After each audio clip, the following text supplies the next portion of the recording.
परम पुराणांतर्गत हमारी यात्रा जो है जब निकली ना, तो सबसे प्रथम कथा कहाँ चल रही है? नैमिषारण्य, जहां पर 88,000 महात्मा बैठ करके सुन रहे हैं, जिनको सूत जी महाराज सुना रहे हैं। और वही कथा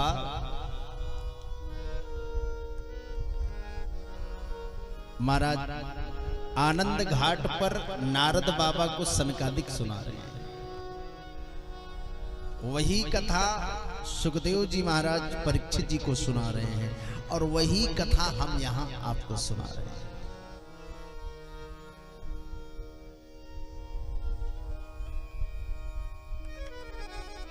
महाराज ये जो सृष्टि की व्यवस्था है बड़ी विलक्षण है। जैसे हम कभी कोई चित्र बनाते हैं ना, चित्र कोई रचना करते हैं,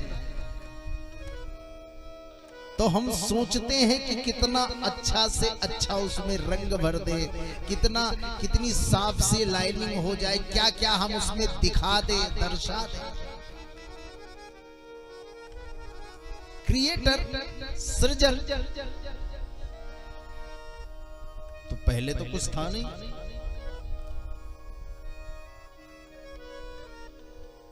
सबसे पहले एक अंड की उत्पत्ति होती है। अच्छा, अंड कैसा होता है जानते हैं? वैसे तो आपने अंड के जो है स्वरूप अलग अलग देखे होंगे, अलग स्वरूप होते हैं, लेकिन जो वो अंड हुआ ना, वो जानते हैं कैसे हुआ? जैसे आप लोग कोई बीज अगर डालो खेत में, तो सबसे पहले कैसे निकलता है? लिंगाकार निकलता है ना।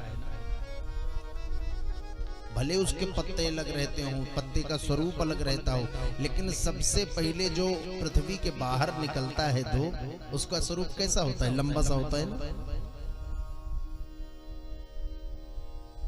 तो महाराज सबसे पहले लिंगाकार अंड की उत्पत्ति होती है, और वही अंड जो है ना महाराज, देखते ही देखते जब फूटता है तो उसमें से विराट पुरुष की उत्पत्ति होती है। विराट पुरुष किसे कहते हैं? जैसे हमारे पास क्या है? हमारे पास दो हाथ, दो पैर, सामान्यतः जो आपके पास है वही हमारे पास है। लेकिन अगर हम में से किसी के पास कुछ चीजें विशेष हो जाए तब क्या होता है? तो महाराज वैसे भी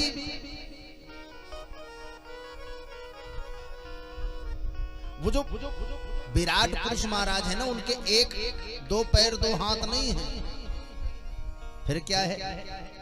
वेद भगवान कहते हैं, हरि ओम सहस्रशीर्ष पूर्खा सहस्त्राक्ष सहस्त्रपाद शभूमि गुंग।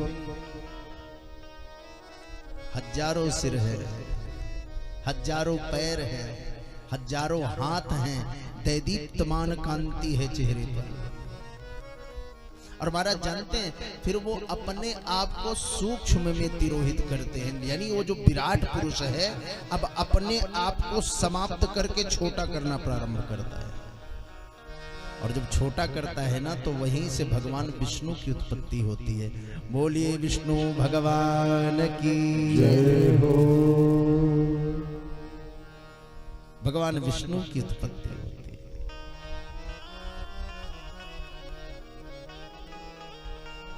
अब जब भगवान विष्णु की उत्पत्ति हो गई, तो विष्णु जी ने पूछा, कहा सरकार आदेश क्या है, क्या क्या करना चाहते हैं?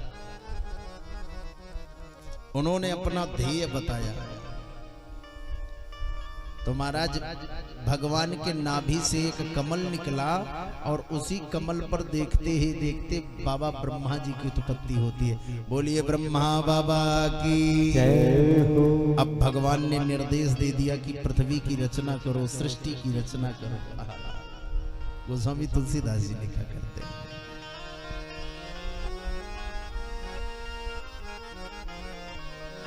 सब मम प्रिय सब मम उपजाए, सब मम प्रिय सब मम उपजाए,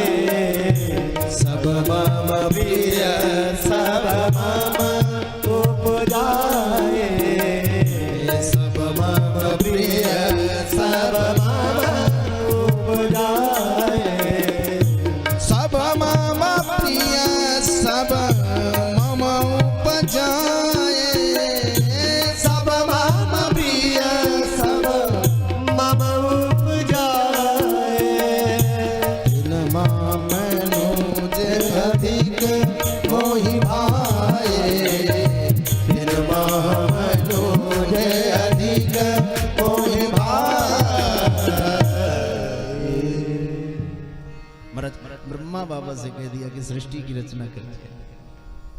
अब जब ब्रह्मा बाबा सृष्टि की रचना शुरू करते हैं तो कहा अंतर्हिते भगवती ब्रह्म लोक पितामह। ब्रह्मा बाबा सृष्टि की रचना प्रारंभ किए। कहा प्रभु कैसे रचनी है? कहा अपने हिसाब से आप जैसे समझो, जिस प्रकार से समझो उस प्रकार से रचना शुरू कर दो। तो देखो अगर ग्रंथात्मक समझाएंगे तो बहुत देर लगेगी, आपकी शायद समझ में भी ना आए। लेकिन वो ग्रंथात्मक नहीं, हम पूरा निचोड़ आपको बता दे रहे कि शुरुआत कैसे हुई। जैसे हम लोग किसी चीज की शुरुआत करते हैं ना, थोड़ा सा हल्का सही को कम कर दो भैया। एक बार चौरसिया जी के लिए ताली बजा दो।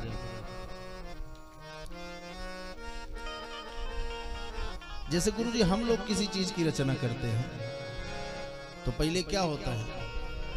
पहले गड़बड़ हो जाता है ना। जैसे पहले का से कबूतर लिखना जब प्रारंभ करते हैं तो पहली बार में ही थोड़ी लिख डालते हैं।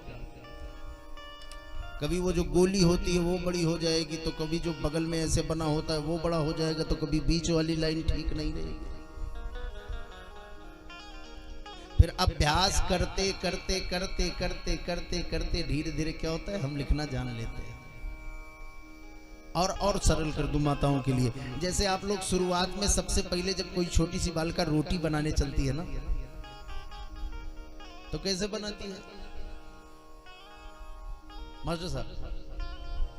जब रोटी पहली बार बनाती है तो कैसे टेढ़ा मेढ़ा इधर उधर, और फिर धीरे धीरे बनाती बनाती बनाती इतनी दक्ष हो जाती है कि 1 मिनट में बिल्कुल वृत्ता। तो ऐसे ब्रह्मा बाबा भी शुरू किए। अच्छा जब सृष्टि की रचना शुरू की है ना, तब ध्यान देना, कहा अवर्कसोत्रस्तु न मम छत्रे कविधो निर्णाम रजोधिकः कर्म परा दुखे च दुखमाननी।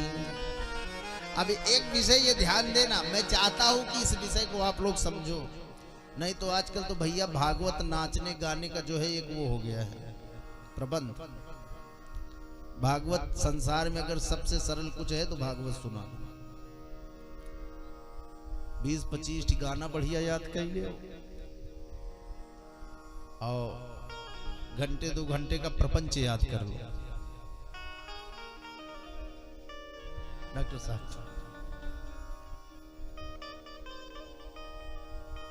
हम चाहते हैं कि इस विषय को समझो आप। तो जानते हैं ब्रह्मा जी को, अच्छा सृष्टि की रचना कैसे करनी है, ध्यान से बड़े सावधानी पूर्वक सुनेंगे तो आनंद आएगा। सृष्टि की रचना ऐसे करनी है कि ब्रह्मा जी ऐसे सोचते जा रहे हैं। अब ब्रह्मा जी ने सोचना शुरू कर दिया। कैसे सोच रहे हैं? पैर होना चाहिए, कैसे पैर हो? पैर ऐसे होना चाहिए। उसके बाद दूसरा पैर ऐसे होना चाहिए। फिर कैसे होनी चाहिए? शरीर ऐसे होनी चाहिए। शरीर बन गई, अब कैसे होना चाहिए? इस सिर होना चाहिए इतना बड़ा। उसके बाद क्या होना चाहिए? अब जब सब देखें बनता चला जा रहा है, तो जब देखें तो उसकी बड़ी विलक्षण स्थिति। अच्छा जब किसी चीज को आप बनाने चलो, अब आपसे न बने बिगड़ जाए तो आप क्या करते हो? जल्दी से उसको हटा दिया जाए। तो ब्रह्मा जी भी उसको हटाना चाहते हैं, लेकिन इतनी जल्दी तो हट नहीं जाएगा। तो ब्रह्मा जी ने देखा पूरी शरीर बन गई है, अब तो जल्दबाजी में उसको मुख लगा दिए। मुख कौन सा? पतला सा।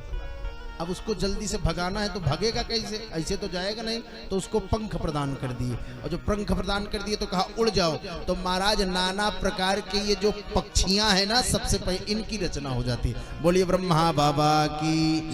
समझ में आया कि और सरल कर दूं?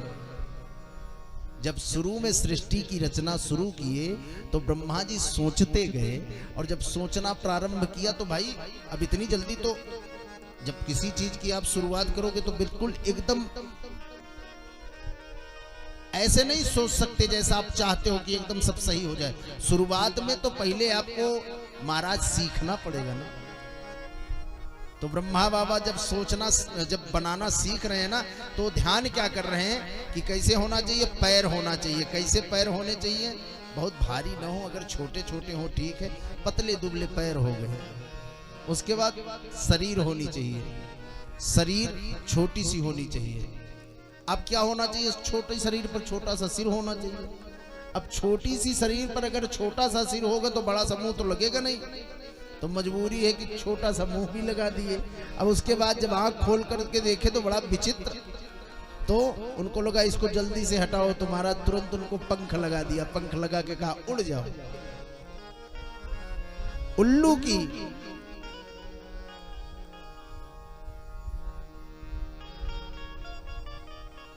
कहा काक गृधवट शेष भास भल्लूक बहिर्णा हंस सारस चक्रहाक कोलू का दया खगा। ये जितने भी पक्षी हैं, कंक, कंक माने बकुला होता है। अब सोचिए बकुला कैसे बनाए होंगे। ब्रह्मा बाबा सोचने पैर थोड़ा सा लंबा हो जाए तो पैर लंबा हो गया, शरीर थोड़ी सी बड़ी हो गई तो शरीर भी बड़ा हो गया, और ये इस बार सिर छोटा रह गया था, इस बार सिर थोड़ा बड़ा हो जाए तो बकुले का सिर बड़ा हो गया। अब उसको देखे तो कहा हे भगवान ये तो और विचित्र है, उसको भी पंख लगाया, उड़ जाओ। महाराज बनाते बनाते उल्लू इत्यादि को बनाया। अच्छा, बनाते बनाते बिल्कुल परेशान हो जा रहे हैं। अब जो बन जा रहा है ना उसको क्या कर रहे हैं, बस पंख लगा देते उड़ जाओ। समझ में आ गई बात ना आप लोगों को भी? अब जब इनकी उत्पत्ति हो गई तब महाराज उसके बाद कहा वैयाकृतस्त्र एवं देव सर्गश्च सत्तमम् वैकारस्तु या प्रोक्ता कौमारस्तु भयात्मका। अब ब्रह्मा बाबा बेचारे प्रयास ये कर रहे हैं कि जल्दी जल्दी बना दिया जाए, बना दिया जाए। लेकिन होता क्या ना कि जब बनाने लगते तो बेचारे बनाते और बनाने के बाद उड़ जाते। उसके बाद सोचते कि बताओ मेहनत बेकार हो गई। तो उन्होंने जानते हो अपने मनोविनोद के लिए सबसे पहले ये सोचा कि पहले समय को हम बनाते हैं। ए भैया निवेदन है, ये जो बच्चे टहल रहे हैं अगर इनके माता पिता आए हो तो इनको अपने पास बिठा लें। मान लीजिए बच्चे ही बच्चे आए हों, माता पिता ना आए हों, तो ऐसे माता पिता को हमारा धन्यवाद। हम आपको प्रसाद स्वयं भिजवा दिया करेंगे, जय। लेकिन इतनी कृपा मत करिए, 2 बार भगवान नाम संकीर्तन कीजिए फिर आगे बढ़िए।